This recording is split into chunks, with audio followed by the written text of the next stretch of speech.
Hi, and welcome to part 2 of my conversation with an expat, Mauricio Araya. If you missed part 1, just click on the link. Otherwise, welcome. I'm Cecile, a Canadian living in Adana in the south of Turkey, and here's my conversation with a fellow foreigner, Mauricio from Istanbul. So, you're a father, as I mentioned. And I too, as a parent, these questions come from my own curiosity. So, how do you balance fostering the different elements of your son's identity? You've got the Chilean, you've got the Turkish. I don't know if the Canadian is part of that mix. I always struggle with that with Yeah, my kids. yeah. It is a bit of a challenge, and I'm thinking about this just about every day because there was a period in my life where it was rather challenging not feeling a part of anywhere really. I mean, I didn't really fit in Canada, and I didn't really fit in Chile as well. And let's not even mention the other countries, of course. But so yeah, I mean, he might go through that, but I think he's actually going through it right now as we speak, because with his friends that speak English on campus, he often feels left out, and so he hangs out with us a little bit more. And because I've been speaking solely Spanish with him, and Özge, my wife, speaks solely Turkish with him, so he's missing that English. So I'm trying to incorporate that little by little. And I mean, kids are sponges. We were all very brilliant at one point in our life. Um, so he's picking up the English now, and I think that will make things a bit more complete. And then he'll have to choose himself. We're not 100% sure about the education. Um, I don't really want to get into the politics of all the education and all that now, but at least I'll say that I would prefer that he went to a school where they offered Turkish English, which is an important tool, even though my mother tongue is Spanish. Um, I know that English is a much more important tool. And so I would hope that if he were to have two languages, it would be Turkish because we live here, and then English for sure. Yeah, yeah. Well, I also think don't give up on the third language because three languages is definitely possible. I mean, a lot of people worry about that. I'm not saying you do, but I have had so much pushback from people about my kids having three languages, and it's those three languages don't develop at equal paces, and there's Right. always fluctuations. We spend a summer in Canada and my kids' English just shoots up, and then they're in a Turkish school right now, and other languages really fall by the wayside. So there's like a constant like fits and spurts, falling backwards, catching up, moving forward in a burst. So as long as I remember to let go of my perfectionism, then it's all fine. Yeah. I hope to um, do the same. yeah.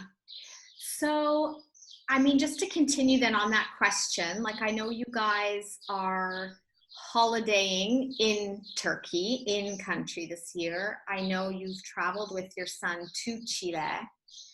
Um, is travel one way that you guys try to balance those different elements of your identity? Do you ever Yes. feel torn whether or not to spend your holiday time visiting family and building up that culture versus going somewhere new where you're all just tourists?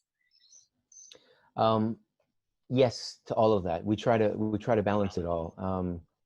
Chile is quite far. We've gone twice with Kerem already, though. He's done a great job in traveling, but I want him to be like a world citizen like me, and open up his mind and see things. And we're very fortunate that we have that opportunity. So we try to travel as often as possible, um, and that means closer areas. So Europe. Um, I think we haven't gone to Asia with him yet. No, no, that's next on our list. But Europe, several different countries in Europe, within Turkey, of course. And yeah, we've gone to Chile as well a couple times, as I said. And I think we'll continue to do that. Chile will be probably every 2 years, and then other countries that are closer by. The next big trip is actually Australia to visit um, my best friend there. and stay with him for about a month. So looking Wonderful. forward to that one. Wonderful. Yeah, That's what life's about, right? Yeah, I love it. absolutely. So you touched on this very early on in our conversation. I just want to bring it up again in case there's something you want to add, but also just to highlight it. So for me, my relationship to Turkey changed a lot after I became a mom. And I think I think you probably feel the same. Anything else you want to say about how your relationship to the culture, to the country changed after you became a father or after you got married? I think it changed more after my marriage as opposed to after Kerem was born. Yeah. With him, because we've maintained our quote unquote our identities. I mean, me speaking solely Spanish to him, I've been more on that side of the fence, shall we say. And so my Turkish has gone a bit astray there because I used to speak Turkish much more with Özge at home. So I would say, but definitely after I got married, that's when it changed.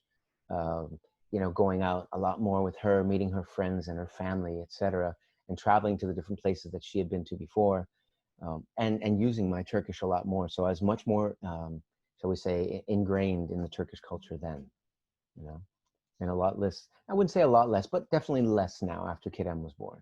He goes to a Turkish kindergarten, but they have some English there as well. And I go to pick him up whenever I can, drop him off whenever I can as well. And yeah, I mean, I use my Turkish as much as possible, but at home, where we spend most of our time, I'm the Chilean dad and Özge is the Turkish mom. Yeah.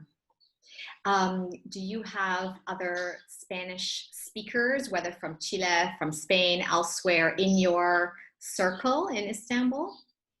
Yeah, very few actually, very few. So this is where the technology comes into play a fair bit. So we have I try to have conversations maybe once at the most twice a week, but just so he keeps in touch with grandma and grandpa back home, plus his uncle aunt who have twins as well, who are about a year less than him. Okay. So yeah, but that's pretty much our only connection. There's one or two that speak Spanish, a little bit here and there. So it's pretty much me. Yeah. So, Yeah. So my last question, mm-hmm. how has living in Turkey changed you? Ooh. Wow. I'll say in the beginning, it's made me a much more tolerant, understanding, and patient person. It was often battles on my bicycle trying to weave in and out of some drivers that perhaps could have taken a course or two. Was that and yeah, getting used to different things. I mean, I said we do have similarities, but then there are other things that are very different as well. I mean, I mentioned it, so I apologize. I mentioned as well, getting onto public transportation, things like that. And then of course, like trying to communicate as well. And so, yeah, I had to learn the language and be patient and tolerant as well, of course, not only with the people in my community, but with Özge as well. We don't share the same mother tongue, and so that's taught me tremendously. That was in the beginning, and now with each day, just I guess my best example would be with Özge's family. They're not extremely traditional, but they are. They have certain values that we don't share, which